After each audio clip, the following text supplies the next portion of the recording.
What's going on? It's your boy DameSmiff, and I'm here to quickly talk to you guys about my opinion on the music industry and entertainment and different things like that. So if you're interested in that, make sure you like, share, and subscribe.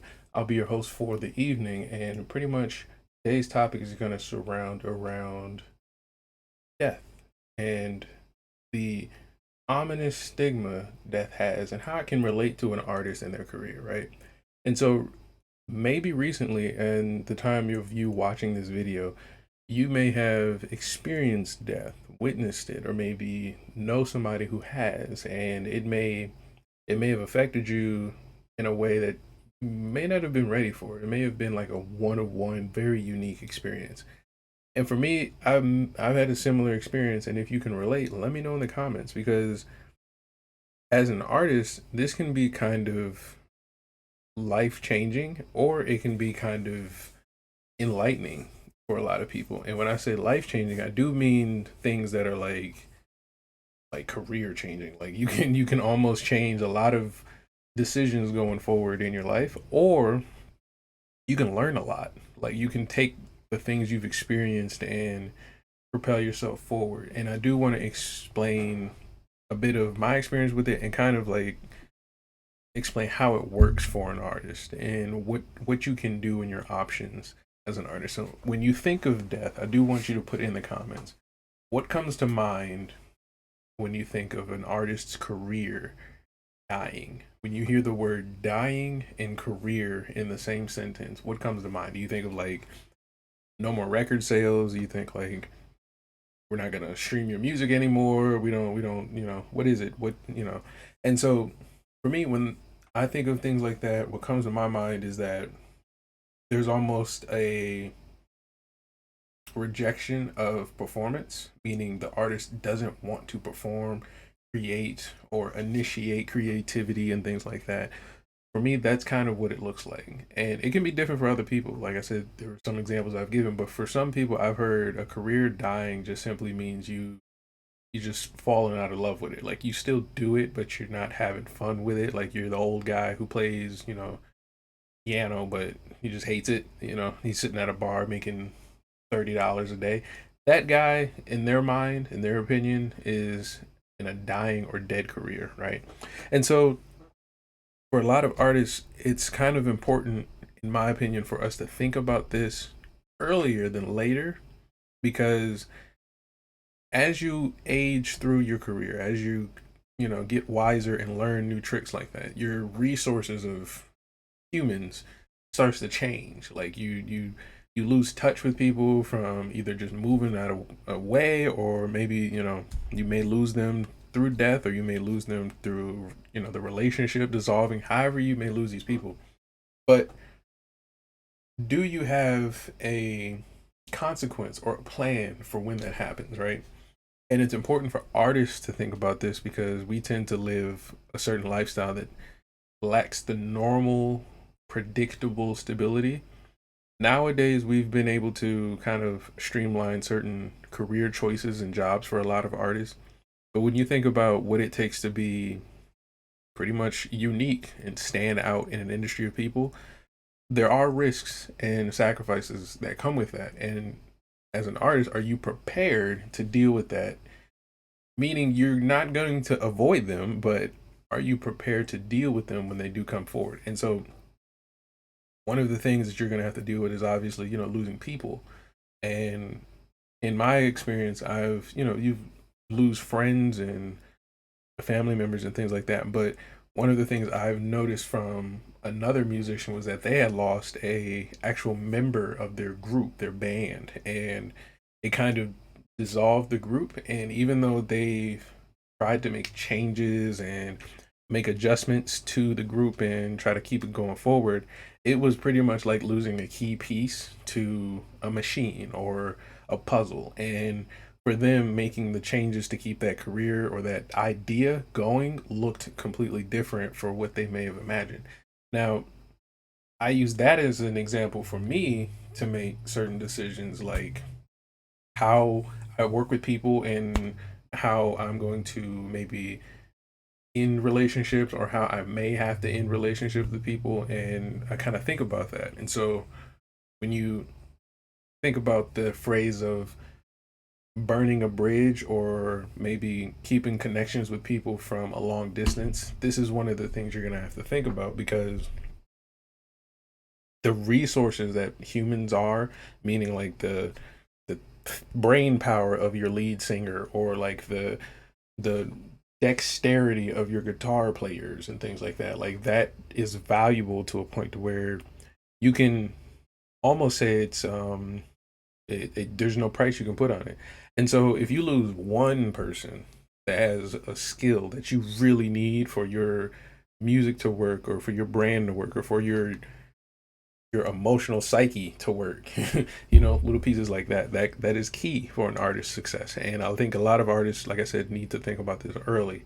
And it goes deep from like who you're going to work with in your band, to who you date, to who you're going to work with as far as health and nutrition and fitness and things like that. So it's very, very key if you plan on standing out in the industry. And I think for most people, it's easier and it's comfortable to like listen to this and think like, yeah, this makes sense. But when you start to apply these things, you start to really see why these things are said so often. Like, don't burn a bridge and treat people the right way. You start to really see it when you apply these things. And so, um, the next thing to think about as an artist is when you're thinking about yourself, like how do you value the end of your career or your status as an artist, because sometimes you're not really ending a career, especially as a musician. You just kind of like move puzzle pieces around the board in reality. Because I've seen people, 60, 70, 80 years old playing instruments, and they'll pull up pictures of them on stage, and they've, just look older, and they were playing the same instrument. So it's not really a matter of you stopping what you're doing, but it's really about thinking about what does the end of this story look like? Like, how do I really write the end of this? And in my opinion, I think a lot of artists should look into speaking with older versions of themselves.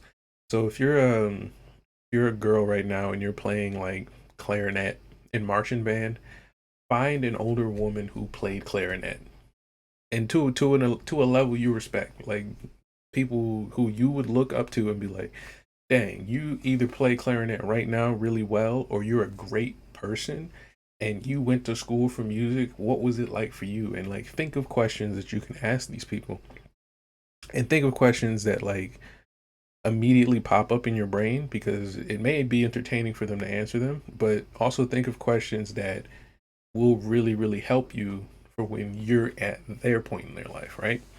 Meaning, don't ask like a 90-year-old person like, what's it like going to the bathroom? Like, don't do that. But do ask them questions like, so how do you think of your place in the music industry today?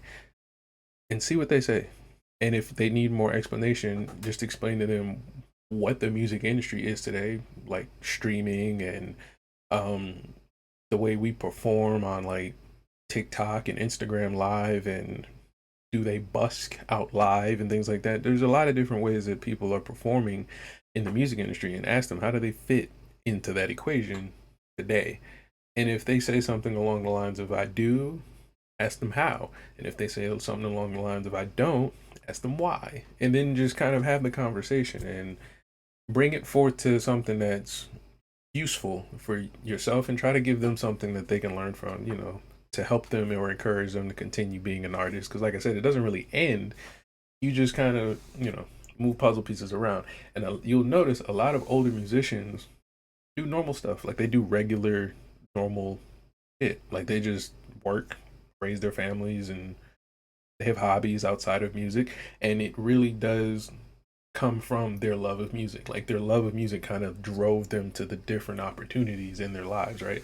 And you'll see that. And another thing you can do is you can talk to musicians from other cultures. That's key too. So I'm originally like a hip hop head, which got me into jazz music, which got me into like classical American symphonic music and things like that, which then turned me into a person who would listen to soundtracks and movies and video games and things like that. And that then turned me on to the engineering of music, which then was the science of sound. And so I started to get more interested in how science in general started to work. And I got interested in more technology and engineering and things like that. So all of these little steps that I took from my path in music kind of led me to different opportunities, from the different jobs I've worked, from different people I meet. I have different conversations. I can have, different vocabulary to add to my language now when I do have conversations. So when I'm talking to somebody about guitars, I know nothing about playing guitar really, really well. Like if you put one in my hands, I will sound like a complete noob. But if you ask me about the parts and like the history of it, I could probably get about a C on the test. And that's just simply because I had to learn how to use guitars in my own creations. And I've had to learn basically how it works as like a referee learning basketball. Now, when I told you earlier, applying it is different. Now, learning the guitar just takes a little bit more effort, but that's my pretty much my point when I say you want to think about the end of your career. So learning like all this information from people who've already figured out guitars, older musicians who've already figured out like don't do this in the industry, don't talk to that guy, he's sleazy, stay away from that girl, don't sign this contract. If you paid attention to the decisions your peers are making around you and things like that, you can learn a lot as far as like what trajectory, what direction, what end point you want your musical career to go to. And so, like I said, this is something I'm always going to tell musicians, especially the younger ones, to stick to.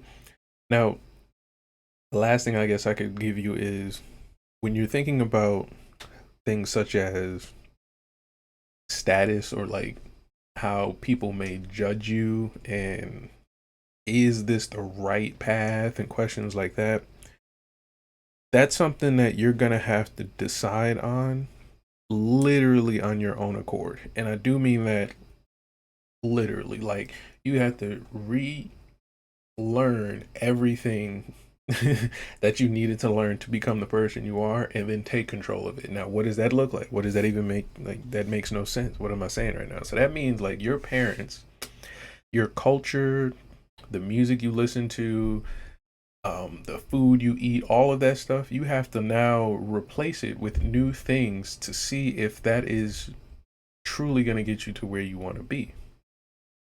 And that's scary for a lot of musicians, especially if you're a musician who's tied to a certain identity or a certain place. So, like, for example, um, if you're a rapper, right, and you're a rapper who's American from an urban city and your first time leaving the city is in like your 30s, your experiences will be a little jarring if you were to go outside the country and then have to like perform in front of people you've never met, never experienced, and things like that, right? Unless you've had some experiences beforehand.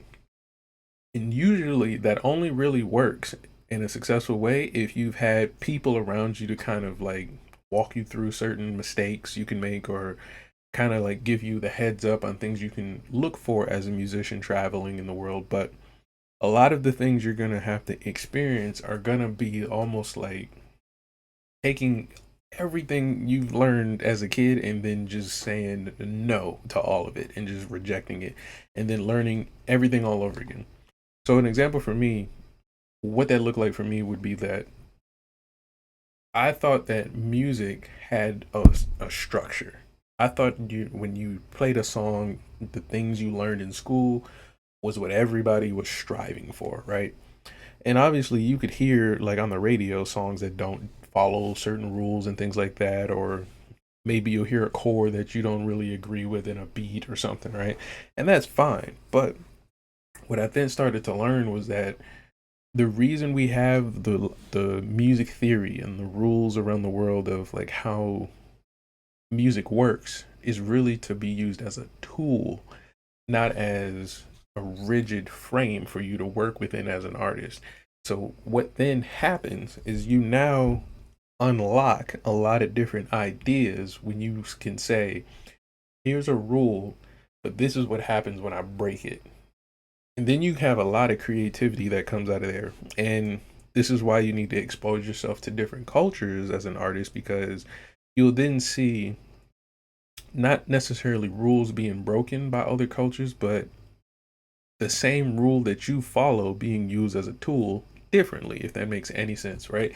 And the greatest example I can give you that is, if you've ever, I love using hip hop because everybody around the world uses hip hop, but if you ever been to a concert, like live in a show of a hip hop show that's in another language you don't speak, you'll then understand what I'm talking about. So if you've ever experienced like a Polish hip hop show, a Russian hip hop show, a Japanese hip hop show live, like you're standing in the middle of it, even if it's like in your city, like it's only like 10 guys and 3 local artists throwing their own party. If you can get in there and then really just listen to like how they create their music and what they're trying to say in their music and what relative things are going on in their songs that happen in your culture as well, it's really, really enlightening to kind of see how it works and why they make the decisions they make. So you'll notice a lot of hip hop musicians around the world, they don't prefer heavy 808 drums. And a lot of hip hop artists around the world are really into lyricism. They really like what you're saying and understanding what you're saying, because language is a big key in hip hop. When you go into musicianship, accuracy is a great thing for a lot of musicians around the world. Like, we don't really care that you play loudly. We don't care that you play, with confidence. It's really that you're accurate. And reading music is very, very, very valuable because you can use that in almost every language around the world. So if this was helpful to you, let me know, because I do want to have more conversations like this late at night. This is going to be more of a series. You'll see me live on this channel a lot. Hope you enjoy the background. The background is kind of like just a vibe I'm in right now. This is more so like it's apt for the theme, but I think I'm gonna keep this for the sake of just the vibe I'm in. It makes you think about, you know, wisdom, life, and things like that. Like, this skull here could be me, you, any of us. These candles represent memories, life, and things like that.